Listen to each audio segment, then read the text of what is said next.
Well, welcome. So we're going to celebrate a lot of ideas this week. And one of sort of the conventional wisdoms around big ideas is that small and agile startups are going to outcompete large companies. It's really sort of built into the fabric of the culture, as it were, today. But if you look at the facts, they really paint a different picture. According to Harvard Business School research, as many as 95% of startups fail. And if you look at the ones that could be thought of as successes, the National Bureau of Economic Research found that of the startups that got to exit, usually after about 5 years after first venture round funding, almost 2/3 of the entrepreneurs that found those startups captured none of the meaningful wealth that came out of those exits. So it's not that we shouldn't celebrate startups, and it's not that some of them don't succeed tremendously. It's just that they succeed mostly because there are so many of them. Now, I'm not trying to say that large company innovation is easy either. If you look at the Fortune 500, 227 companies that were on the Fortune 500 list 10 years ago are no longer on the list. 227 companies. But that also means that 273 of them are still on the list after 10 years, are still thriving, are successful. So the focus of this discussion is really what makes those large companies successful. And by implication, what differentiates them from the ones that fail. So I'm really excited to have on this panel 4 leaders of those successful companies. And we're going to explore what differentiates them and what keeps them innovative. Now, this is an interesting cross-section because it's not only cross-industry. We have 4 companies, 4 large successful companies from 4 different industries, but they also represent 4 different parts of the organization. So let me introduce them. Karen Dahut is Head of Strategic Innovation at Booz Allen Hamilton. Congratulations on 100 years. Thank you. And your job is to continue for the next 500. 500. Teresa Carlson, who is the head of the public sector market for Amazon across all of their products and services. Hugh Johnston, who's the EVP and Chief Financial Officer for PepsiCo. And Hicks, who is the CIO for Toyota. So I'm actually going to start with Teresa. And I warned her that I was going to pick on her a little bit because we think about Amazon as the great disruptor. And we think about you as almost in the vein of being a startup. But now you're hitting almost 20, or actually more than 20. Yeah. You don't get to be a startup anymore. You have both existing businesses you have to defend, and of course, great businesses that you still want to build. Talk a little about, give us the business context. Why is innovation important? How do you see, from an Amazon standpoint, your own business and the businesses that you serve, what are the big disruptive trends that force you to be innovative? Well, you know, we begin with the customer in mind. And we've always began with the customer in mind. And I think when you have a sense of constantly looking at what your customer is doing and asking, that helps. But not only what your customer is thinking about, you also have to innovate on top of that. Also, for us, it's about, you know, I know it's a little cliche, but it's a culture of innovation. It's how we act and behave every day. And we're constantly looking for, or probably testing ourselves on what we're doing internally. That's the next evolution. And one great example of our Amazon Web Services business, which is cloud-based. Amazon Web Services is really IT on demand. And it's like our Amazon.com if you go buy a book. It's very disruptive because you can literally swipe a credit card and you can spin up virtual instances. That was unheard of. And today, still, when I visit my customers, they almost think of it as magic because the old school way of buying information technology was you go through the acquisition process, you wait a long time for it to come in and be set up, and then you go through the security configuration, and then you work to make sure that it can be deployed. And today, you can literally do that on demand with very, very little cost. It's hugely disruptive. And many people thought that would fail. They said, that will never work. No one will ever buy And large enterprises are not just buying, they're utilizing it in mass. But I would say in order to be able to do that, we had to really think through and be disruptive, and it's hard because you have to sort of almost go against the norm sometimes.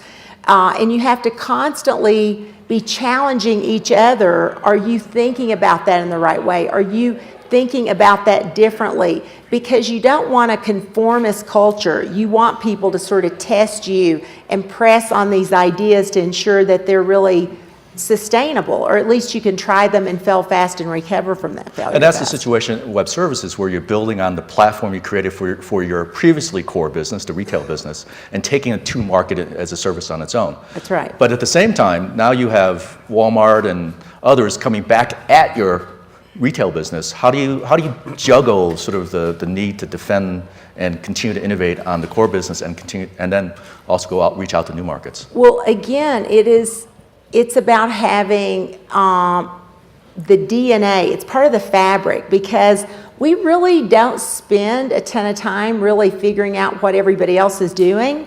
Because I'll go back to being really customer focused. If you're doing, and you can test these ideas, one great example of testing ideas is how we now do content, video content. So we put original content series out on our Kindles now. So we have Amazon Studios, and you can go out, we put up pilots, and you can vote on these pilots, and you vote by how you use them. You can rate them. So the rating scales tell us, does a customer like this? Do they not like this? It's a really easy way. And if you're an up-and-coming writer you want to create content for shows, you can put your script in on Amazon, and we might select your script, and we'll pay you for that script, and you'll get sort of royalties from that. But think about that, the whole concept of how we think about TV today and how it's being completely disrupted through our customers telling us in real time if they like this content or not. If they don't like this content, you move on to the next. Yeah. And you haven't spent a lot of money getting it out there. Right. Zach, this notion of customers and how their changes in preference, whether it's TV or cars, as CIO of Toyota, you have an interesting challenge from an innovation standpoint, in the sense that your core product, your car, now is intersecting with these things, our phones and the consumer technology. But you have radically different cycle times in the development of cars versus phones, but you have to integrate with that. And as the CIO, you're probably the closest in the organization to those changes in information technology as opposed to those changes in automotive technology. How do you adjudicate that role? How do you get those insights into the organization? It's a great question, and it's something that we talk a lot about at Toyota. But from an IT perspective, it's also a rare opportunity where we're going from worrying about, say, accounting and HR systems to now be a part of the really cool stuff, which is the product and stuff that can be a differentiator for a Toyota. So when you buy a Toyota or Lexus, you can have a unique experience in that car and how you interact with social media or apps or location-based awareness. It's a great opportunity to lean into that. So frankly, in IT, most of the people that work in IT want to be involved in that stuff. They don't want to be worrying about the mainframe and keeping that up at night. They want to be building the next app that's going to save people's lives while they're in the car. And how do you push on that sort of passion to sort of engage with consumers and be very central to their lives, but know that the guys who are building the cars, are working on these long-term development schemes and may have different ideas about how that technology integrates? You do. So it really does change. So from traditional mechanical engineering, which has very long life cycle, may take us 4 or 6 years to plan the next model. But the technology and what people are taking their personal devices in the car and wanting to be able to connect to that, those are changing every 18 months and now less. Yeah. So knowing what the next iPhone 8 is going to be and how that's going to connect to the head unit is going to be a challenge for us. So we're trying to extract that layer so we can have essentially 2 networks in the car. One is around the vehicle safety and security and the mechanics of the vehicle and monitoring that, and having a separate layer for infotainment and apps and to be able to interact with those 2 things. So for example, if a customer gives us permission to monitor the routes, if you get in your car at 8 o'clock in the morning on a Tuesday, we know you're going to work, so we can proactively give you that route on your screen. And if you give me access or permission to access your calendar, then I can say, well, I know you've got to pick up the kids and you've got to pick up groceries. I can proactively put that on your list as well. And if I know that your gas is running out, I can tell you where the cheapest place to get gas is on your route for that day. So we can make your lives much better. But being able to predict what those next cycles of technology is going to be a challenge. So we're trying to find a way to extract that and give you access to the data and not worry about what that connected device is. Yeah, so how do you merge the conversations where you're talking about all those different possibilities with the mechanical engineers? Well, it's an evolution, right? And it's also an ecosystem because you've got to connect the data is coming out of the vehicle, it's going up to the cloud, has to be mined and monitored. And so partnering with strong companies like AWS, we can really bring, and from an IT perspective, we have long relationships with these companies. So that's where I think IT has an opportunity to bridge that gap between the traditional mechanical engineering and our experience in working with these players in the ecosystem. Yeah. So Hugh, I want to turn to you. Shakespeare said, first let's kill all the lawyers. In my research on large company innovation, oftentimes what I hear back is, can we just kill the finance guys first? Right? Because you're in this awkward spot where you have to optimize the business for today and for next quarter and all that, and you're sort of managing the distribution of investments. How do you do that in the context of, okay, if you spend 5% more in this business, you get a certain return. But if you spend 5% on innovation, there are much more uncertain futures. Talk us about that Yeah, challenge. no, happy to. I mean, look, the reality of it is in today's corporation, you have to be able to manage for both the short term and the long term. Right? Anybody can manage for the short term. It's really easy. Most people can manage for the long term. That's also easy. The challenge of big corporate executives to me is how do you find the balance to do both? Now, one of the things that I know from a CFO's perspective is one of the big drivers of the value of the company is what is our sustainable growth rate. And at the same time, I know if you're not innovating, you're going to wind up basically going backwards in terms of your growth rate, and therefore you're going to deteriorate the value of the company. So evaluating those investments compared to execution investments, compared to brand investments that are short-term in nature, there's no doubt there's more feel to it. But if you don't develop that feel, I don't see how you can be a CFO very successfully in today's world. Tell us a little bit more about how you evaluate those uncertain investments. Yeah, I mean, really you're dealing with a portfolio. That is what it comes down. You're really not looking at just one idea and saying, okay, that's it and it's hit or miss. You really have a portfolio of 10 or 15 ideas. You know a few of them are going to fail. You know a few of them are going to be very successful. For us in the last couple of years, we launched a product called Tropicana 50. That's a product that's been enormously successful for us. It's got basically less juice and it's got a natural sweetener added to it. It cuts the calories in half. It actually cuts the acid content, which was another consumer dissatisfier, and it's a couple $100 million business for us. That's a great innovation that's worked. On the other hand, we have a product called Sun Chips. We built a package on that, was a 100% recyclable package. It would just degrade over time. It was a biodegradable package. At the same time, what we found was it was incredibly noisy. I mean, so shockingly noisy that people were reluctant to eat the product. In meetings, it would be disruptive. You were calling attention to yourself. Now, that wasn't successful. But did we stop? No, we went back and said, okay, now we have a new issue. Let's go work on that issue. So you accept the fact there are going to be successes and failures in all of this. But with those successes and failures, ultimately you believe you're going to get a portfolio that's going to grow faster than you would otherwise. Let's talk a little bit more about failure, though. In a startup, failure is almost a badge of courage, a red badge of courage. You try, you fail, you move on, and the fact that you have experience is a good thing. Right. In a large company, failure is a little bit harder to sort of manage. Yeah. How do you deal? And it's particularly tricky for big organizations that have been successful for a long time because there's this belief that if we just keep doing the same things, we're going to be fine. And as a big company that's trying to build more and more of a culture of innovation, we actually find ourselves as senior executives, one of the jobs we have is we have to protect the innovators, both protect their budgets and frankly protect them from the organization that frankly is constantly saying, yeah, but where's the payback on that right now? Where is the belief in that right now? So you literally have to have a belief that if you don't innovate, you're not going to be successful. So therefore, you're going to innovate. It doesn't mean that they're not accountable either, but the accountability model is a little bit different. And to me, that's the only way that you can make those innovators successful. Chunka, I think this issue around failure is an interesting one. We talk about failing fast, failing forward, encouraging failure. It's really not about failure, it's about risk taking, right? How do you encourage your staff, especially in large institutions, 100-year-old firms like Booz Allen, how do you really encourage them to take risks? And it is a cultural dynamic that in a large institution where all the metrics are built around success metrics, they're not built around risk-taking and failure metrics. How do you incentivize risk-taking? How do you encourage it? And how do you cultivate it into your institution? Well, how do you incentivize risk-taking of the right kind? Let's step back a second.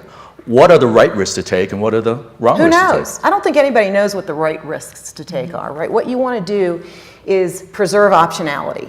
You want to be able to create an innovative culture that looks out in the future of the business and says, these are the potential options that we have for our business.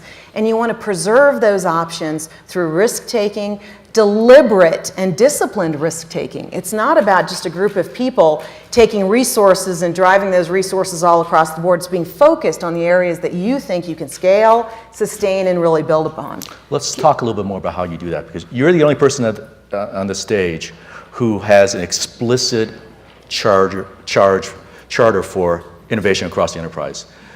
Everyone else deals with innovation and wants to sort of propel it, but your job is strategic innovation. What brought you and your firm to the idea that you needed it a separate group? And how does the separate group operate then before you had the separate group? So, look, the reality is that innovation is a strategic imperative for all of us. For every one of us, small businesses, large businesses, it's an imperative. It's how does the leadership of the organization really incentivize taking risks and innovating. So for us, when our CEO said, we want to stand up an innovation group, we'd really be interested, Karen, in you leading that. For me, the single most important thing was it has to be of the business. I didn't want it to be a separate R&D group that sat aside outside of the business and came up with great ideas, but were not applicable and could not be applied to our clients' biggest problems. We pride ourselves on being our essential partner to our clients. If we can't innovate on their biggest problems, then we're not relevant to them. No. And so the idea around innovation for Booz Allen is about creating true, no-kidding, consultative problem approaches to helping our clients solve their problems, but through innovations, partnering with Amazon, partnering with companies that are innovating and creating scalable solutions, but bringing our own thought, leadership, and services to those areas. One of the questions that we talked about earlier this morning at breakfast was, do you organize innovation as something that's everybody's responsibility, or do you organize it as something that is separate as a sort of a catalyst to what everybody does? I'd like all your reactions to that. How do you do in your organization? What led you to that particular decision? And well, I'll start, but I know we all have opinions on this. So first of all, I think entrepreneurialism and innovation is foundational to any business. It doesn't mean that all 25,000 people in Booz Allen need to be innovating. In fact, it's just the opposite. You don't want all of them innovating. But they need to feel that the firm, the company is innovative, that it's entrepreneurial, that they can take risks, that they can engage with clients in an innovative way and ideate with clients in partnership with them. So it's creating that culture that we've been talking about. It's making sure that it's inclusive, that it's engaging, and that they feel that they can partner not just within the brick and mortar of the firm itself, but other parts of the innovation ecosystem, whether it's large firms that have a large R&D budget that are innovating, whether it's great academic institutions like MIT and Stanford, or great incubators like 1776, and Donna Harris is sitting right here, 1776, where they're trying to incubate that startup mentality. How do you encourage your team, your staff, to participate in that broader ecosystem? Yeah. And I just wanted to say, you have to be careful that you're incubating a way for people to think big. We have a leadership principle at Amazon called Think Big. It's that simple. And really, we encourage every day, all of my staff, everyone, top down, bottom up, are encouraged to think big. And I think that's where some of this comes in. So it is a little bit the whole concept of the ability, enabling what you were talking about, all the innovators to think big. The concept that their idea can be brought to the forefront and they'll be rewarded for that. Because it's very easy to be insular in your world, and it's always a task of deciding what you do, your investments for the short term, your investments for the long term. And when you're a very large company and you have these great products and services that are doing really well, you have to keep them going, you have to keep the engines running, right. But you want to innovate on top of those. But you also want all these great new ideas coming in and infusing. And one idea I was just thinking about as the rest of the panel was talking about the ability to create the building blocks that innovation can happen on top of.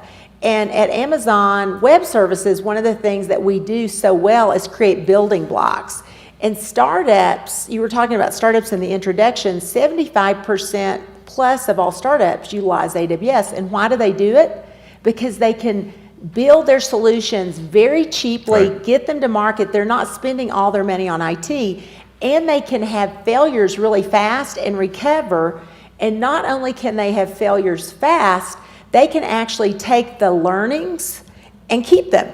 They don't have to throw everything out and start all over.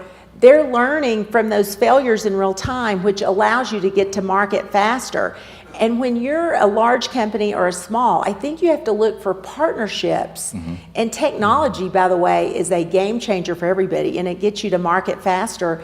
And whether, again, you're a small business or you're a very large enterprise, getting to market with your solution or consumer product, whatever it is, that is critical. And the more you can reduce that research time and that productization time to get it to market, that's what you've got to be looking for. And that creation of innovation to make that happen is just critical. So Zach, you have a massive install base. You have the opportunity to take advantage of the technology that Teresa just talked about, but it doesn't mean the install base goes away.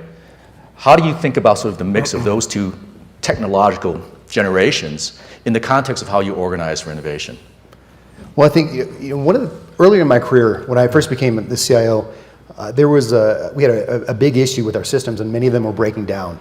And when I was calling kind of these stand-up meetings several times a day and empowered people, I said, do whatever it takes, but get these systems back up and running. Let's not impact our customers. We had people showing up at the dealership and parts weren't going to be showing up and so on. And I said, so whatever you have to do, just get it right for our customers. And it was amazing the amount of innovation that came out when they were empowered to do that. And I thought to myself, why did it take a fire drill for this innovation to emerge? And I thought, well, if I still have a job at the other end of this thing, I want to make sure that I make that my mission to allow for this innovation to come out. And so it's been several years in different in learning along the way, but I think we had to create those building blocks that Teresa talked about that were. One of the things that we started off with was the science fair. We called it the innovation fair. And at first it was just the IT folks creating quick prototypes. But then we thought, well, this is just one part of the organization. And so we spread it throughout the rest of the company. And so last year we had over 220 submissions. And these were all working prototypes of something that helped our business. And we'll put a mission, let's say something like help our customers or help our vehicles become more safe. And people will innovate on that. And we will match up somebody in IT with somebody in marketing. If the IT person is good at creating an idea, but they have a hard time selling it, or maybe somebody in marketing has a great idea, but they can't build a prototype, we'll do that matching to help them get that started. But then we found out that there was other people that just had ideas, but they were afraid to take them forward. So we created something similar to Shark Tank, but we're very nice. And the goal is to help get that idea funded or get the business case written. But that group even has seed funding to get that idea off the ground. And so what we're finding is that the net result of this is that now my budget is increasing because the judges of this competition are all the business leaders. And they're saying, well, why can't I have all of these? Why can't they all be winners? I'm like, they can be. Just vote with your dollars. Take it out of your budget and put it in my budget. I don't have to. Is that a productive conversation? It's working, but actually we're investing more in that innovation. And it's less about, at Toyota we have this history of Kaizen, which is continuous improvement. But like most companies, you don't have those big breakthroughs and capabilities. And so innovation or small innovations will make us a better vehicle, but it won't always make us the most relevant. And so we have to find a way to allow those big ideas to emerge, and that's what we found makes a difference. It's interesting. We've gone through a similar evolution over the last really 5 years. We've got a long history of innovation, but it was very decentralized and very local in nature. And it largely was the responsibility of the R&D department. It was basically at sometime at the beginning of the year, or as you were approaching the end of the year, okay, R&D guys, what do you have for us this year?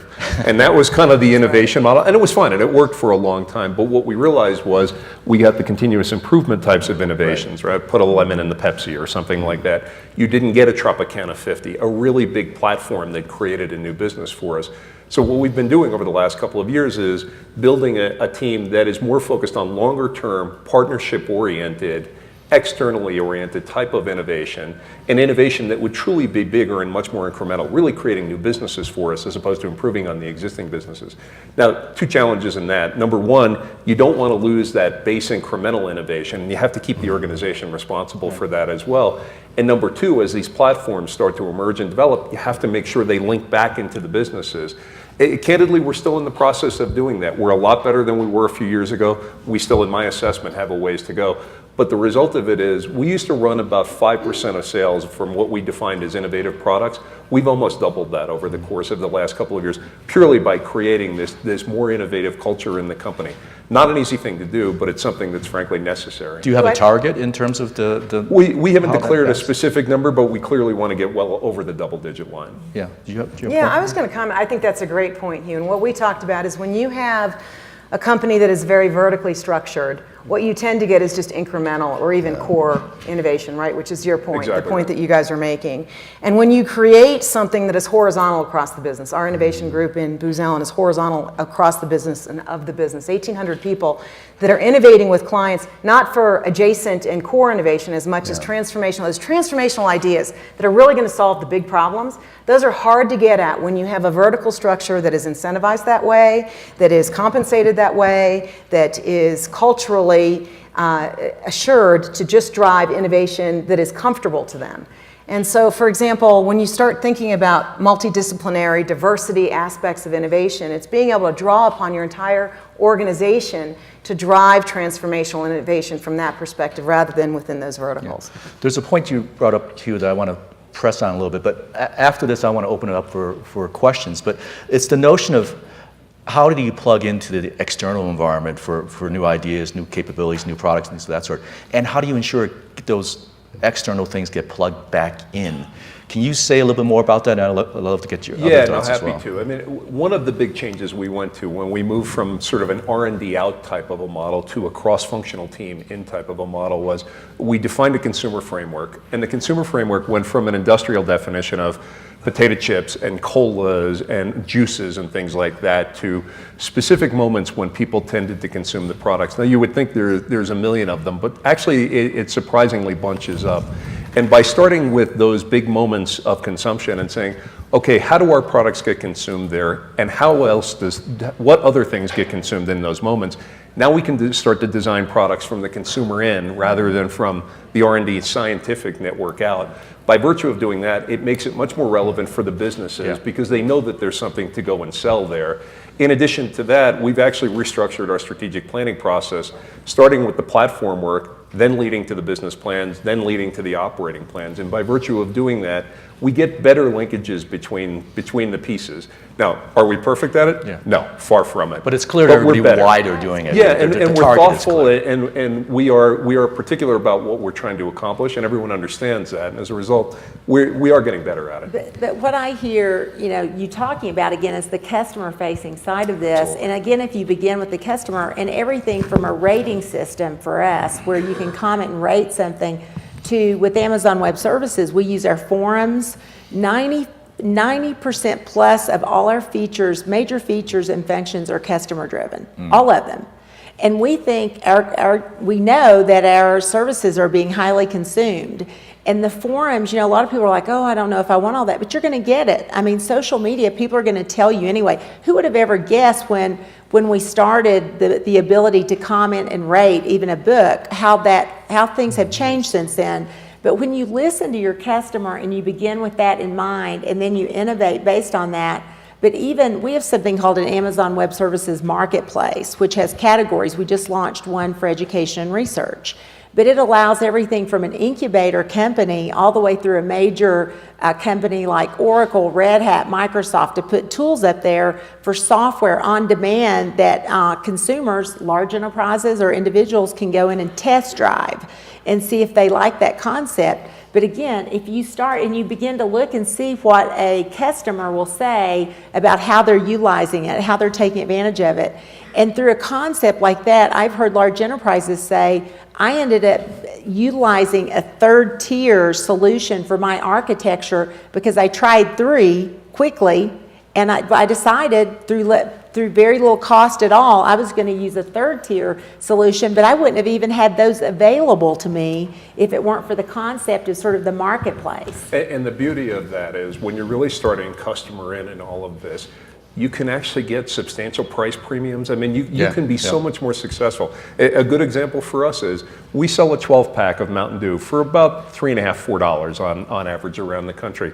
This product, Mountain Dew Kickstart, it's another carbonated soft drink. It's designed a little bit differently. It doesn't look like a lot of our other carbonated soft drinks. This is $1.50 to $2. So to say 12 for $3.50 or 1 for $1.50 to $2, that's innovation at work, and the consumer is willing to pay for it. They're happy to pay for it. This was a $100 million brand last year. Wow. So Zach, I can't let you off the stage without asking. I don't have a car on stage though, so I can't do it. Yeah. There's one out there if you want to ask. That was nicely done, wasn't it? That was very nicely done. Brilliant. Yeah. So they have the advantage of short cycle time. Yeah. Consumers, being able to tap into consumers. And going back to your point earlier about incremental versus disruptive innovation, how do you prepare for things like Google driverless cars and Tesla electric vehicles in your world? I mean, we're talking about how large companies innovate. Those are the sort of big issues that you'll have to deal with, your company will have to deal with. But there's tremendous upside for us as well. The having, and where we're at today, which is not fully autonomous vehicles, but driver augmentation. So if you're careening down the road and traffic has stopped and you haven't noticed, if you haven't braked, then the sensors will detect that and slow you down and pull you to the side so you can avoid that. 30,000 fatalities in the US alone could be avoided with this type of technology. So investing in that, there's tremendous upside. And there's lots of things to be worked out in the short time to be able to have vehicle to vehicle and vehicle to infrastructure. And then where does all that data go? How do you mine it? And how do you process it real time to be able to have a quick reaction and take corrective action? Those are the opportunities, but we will be there. So it certainly is disruptive, but there's tremendous upside into making all of our lives better, having more fuel efficiency, routing traffic better. So we absolutely see it as an opportunity that we're investing in heavily. And to your earlier question about bringing the outside in, I think it's all of our job as leaders in whatever we do in any company. One of the things that we do, or that I've done, is I've connected with Intel Capital. They're one of the largest venture capital firms, and they have a huge portfolio of startup companies. And they'll let you go through that list and see which companies may have the most applicability to your own organization. So I bring those startup companies in and I try to match them up with the business leaders that may be having, where there may be an opportunity for them to connect. So it's no longer about IT or finance locking people out. We're about enabling the business to jumpstart and get ahead of the competition. That's great. Maybe we should take some questions. Now, I have to warn you that I can't see you because of the light. So let's do one here I can see, and then there was another one in back, and then we'll go from there. I'd like to wait for, the microphone is coming. By the way, while the microphone is coming, I just wanted to say even governments around the world are looking for startups. So that's completely new. What you were talking about bringing in, even governments are asking for access to No, they're right back there, portfolios. gentleman in the plaid.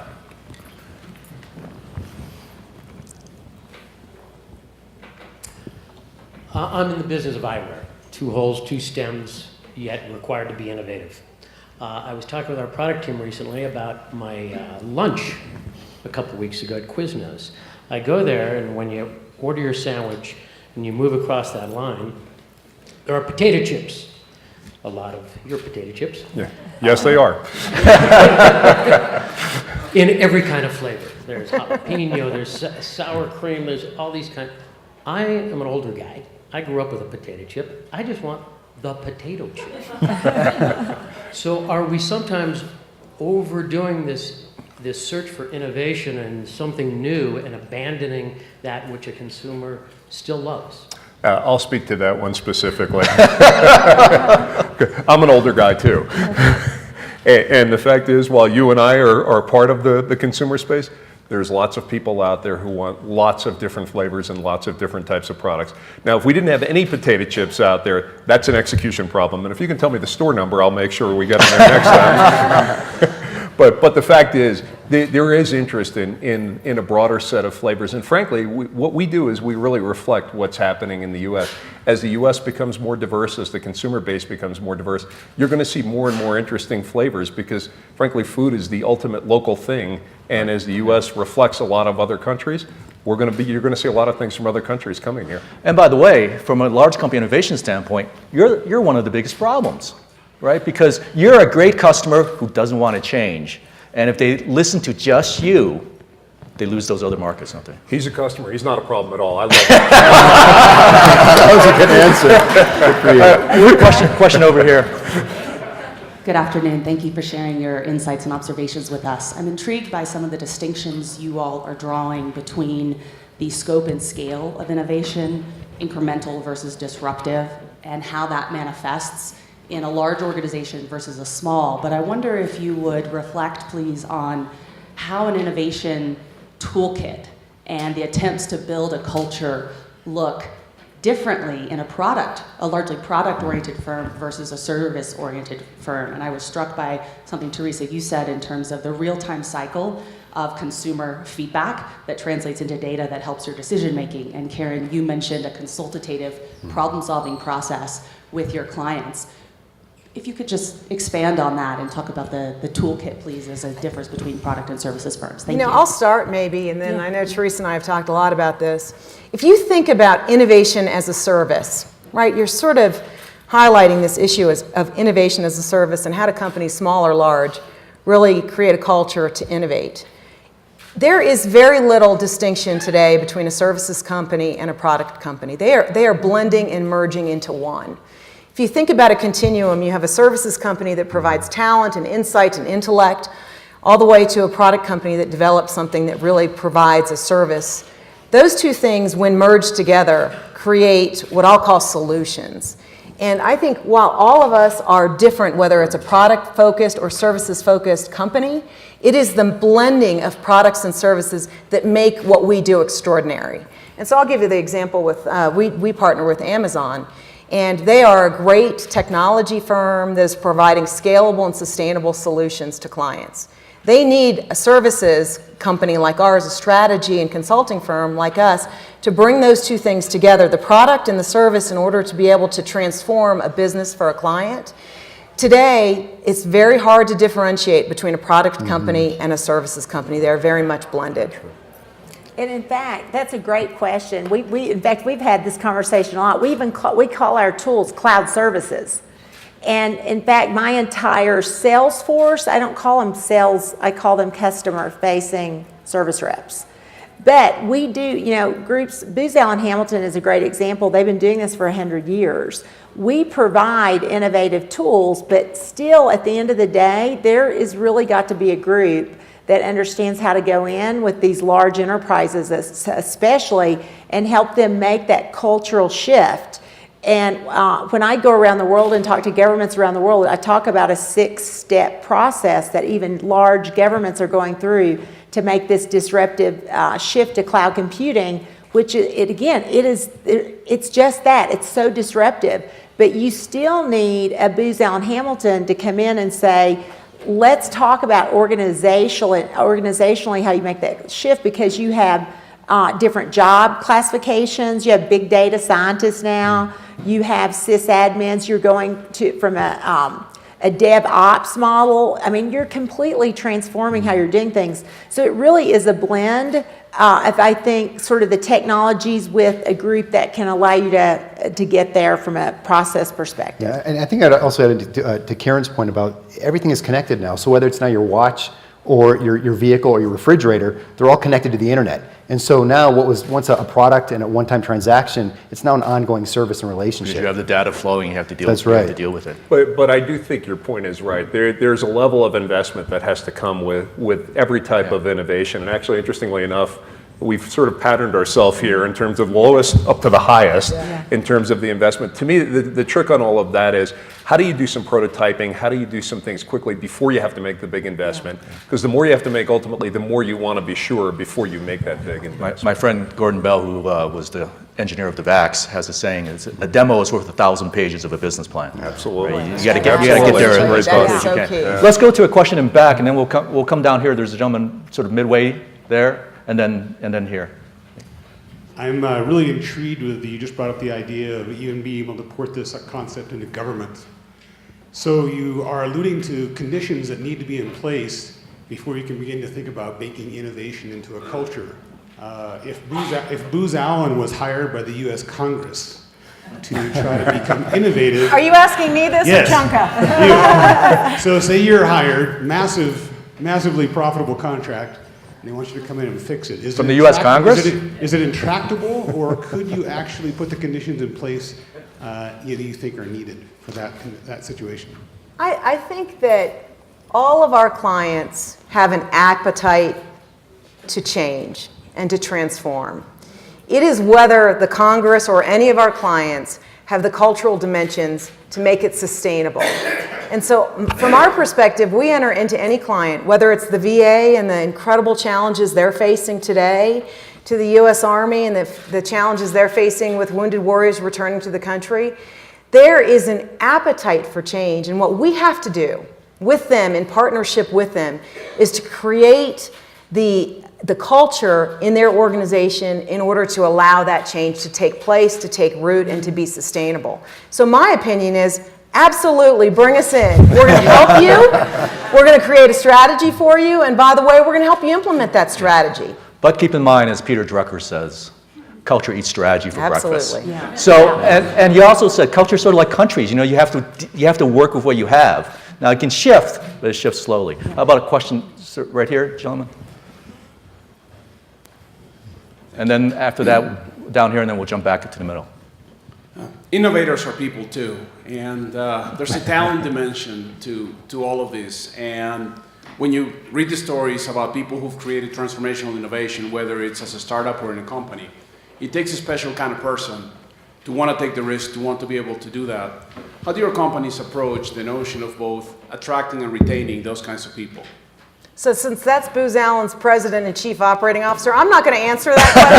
I'm going to let these guys answer this question. Talent. I will tell you from our perspective, because we had this history of incremental innovation that was largely run locally, we literally had to set up a separate organization that was plugged into all of the other organizations, but was separate and unto itself. And what we try to do is create a culture inside of that organization that's a little bit different than our standard operating culture. If you think about what we do for a living, I mean, we start from the farm and we literally go right through to the shelf. We have 275,000 people doing that work. It's very hierarchical. Some might call it military-like in terms of its structure and its focus on execution and process. That's great for execution. It's not really good for innovation, right? Yeah. You sort of lose some creativity in all of that. So by trying to isolate these people a little bit, by bringing in different types of people, and then frankly, by protecting them from the core organization that looks at those people and says, they're different than most of the people that have been successful around here. You have to buy them time to be successful. The one thing I know in big companies is, if you're successful, then you're good. There's no issue then. So we just have to buy them time to be successful. And I would say that we're all, I'm sorry. No, go. We're all fighting in all of our industries for data scientists and for people that have these skills. And so if you're waiting for them to apply and show up at your doorstep, it's just not going to happen. You have to get out. I make it mandatory that all of my direct reports, we target certain schools and we make sure that we're there. And when we get these kids either working for us during the summertime or coming through a rotation, we give them the coolest projects to work on. So an example of what we did 2 summers ago is that all the interns that came in, we had them working on data analytics. So understanding that if somebody in social media says, if my car is sick, well, if you're older than 30, that's probably a bad thing. If you're younger than 30, it's probably a good thing. And so we have them work on those types of things where they can make a difference very quickly and go back to school after the summer and say, I actually did this at Toyota, or I got to work on launching a new product. It's very important that when you're trying to get this type of talent, you give them the great projects to work on, and you don't take the young people and set them off to the side and say, okay, you have to sit there for a couple years before you get the good stuff. I was just going to say, we do have a very rigorous hiring process. We call it the bar raising process. But once they get into Amazon, they are really, the world is an open book for them. I tell my team, all of them have to have 3 jobs. They are doing crazy fun stuff. It's tough, but it's exciting. And they are given really challenging and amazing world-changing projects to work on. And I don't know if you've ever been on a Navy carrier. I know Karen has. A Navy carrier that's battle ready.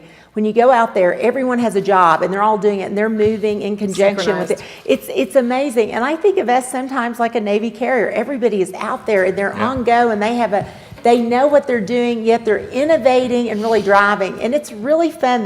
It's exciting because you see them really growing in their job, which is a fun aspect, I think, of being at Amazon. And the average age of all those people running the carrier is probably less than 25. Oh, absolutely. Yeah. We had a question right up here, if we can. Could you wait for the mic? It's 2 seconds, will be there. And then one more in the middle, it's before. Yeah. I'd like the fellow from Pepsi to answer this. You talk very proudly about Trop 50 as an innovative and a product that's working well. If the public understood that the reason that Trop 50 has 50% less calories in it and 50% less other things is because it has 50% water, do you think that the public would appreciate that? Yeah, I actually think they do. And here's Why the don't reason. you put it on the label where people can see it? It actually is on the label. Bullshit. Okay? We can go outside and take a look. If you have a magnifying glass and you take about 20 minutes, you can find that it's 49% water. I think what most consumers would tell you is there's 2 things I want. I want less calories, and in some cases I want less acid as well. Now, to your point, anyone could go and pour some water into a half a glass of juice and come up with something that might look like Trop 50. The difference is we add just the right level of natural sweeteners, just the right blends, and it tastes good. If you water down a glass of juice, for most people, it doesn't taste very good. And that's the innovation that people are willing to pay for. Again, you're taking an industrial approach of, well, I don't want to pay for the water because that's free. What you're paying for is the product construction, the way it's blended together. And if you put them side by side, a very, very high majority of the people would say the Trop 50 is much better than a watered down glass of juice. And in some countries, the water's more expensive. That's true too. Yeah. One last question we had right there, and then we'll wrap up.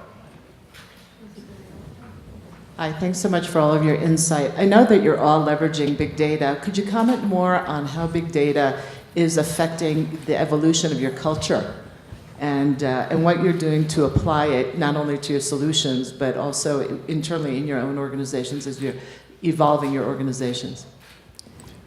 Well, I'll take that. I would say Amazon Web Services is big data. We are scale, and all these companies, many others, utilize us for big data. And we think about it from the customer perspective. And I talk about it in 2 ways: paving the way and making the world a better place. And in making the world a better place, it's quite fascinating because what big data has done, the ability to process, analyze, and get it out there, the price has been reduced crazy. I mean, just, exponentially it's been reduced.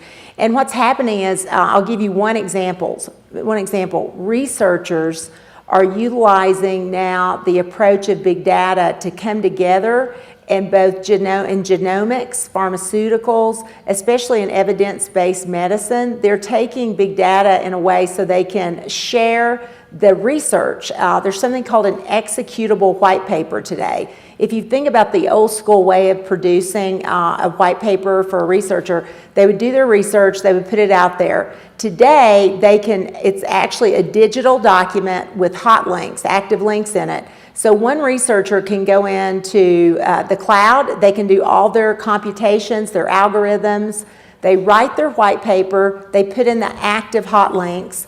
You as researcher B can go in there and up pops those algorithms. So that researcher now can begin with researcher A's data. So think about how rapidly that takes off because you're not having to reproduce. Also, just compute now and storage is so cheap, three pennies a gig a month for storage. I mean, Glacier, a penny a gig a month for storage. So just the ability of technology evolution. But now these researchers, and I am blessed because I get to hear these stories every day of how our researchers are changing the world. And they talk about their use of crowdsourcing now together to solve major world problems. I was just in Australia, and for the first time ever, a group called with Cicero and the Black Dog Institute that treats mental health issues did a project called We Feel. And they pulled every Twitter feed in real time on anything that dealt with emotion. And they're looking at emotion globally and understanding around the world in real time how people feel, both male and female, age brackets. They're looking at, is it a time of day, a day of the week? And they can assess everything from anger to happiness. And it's the first time.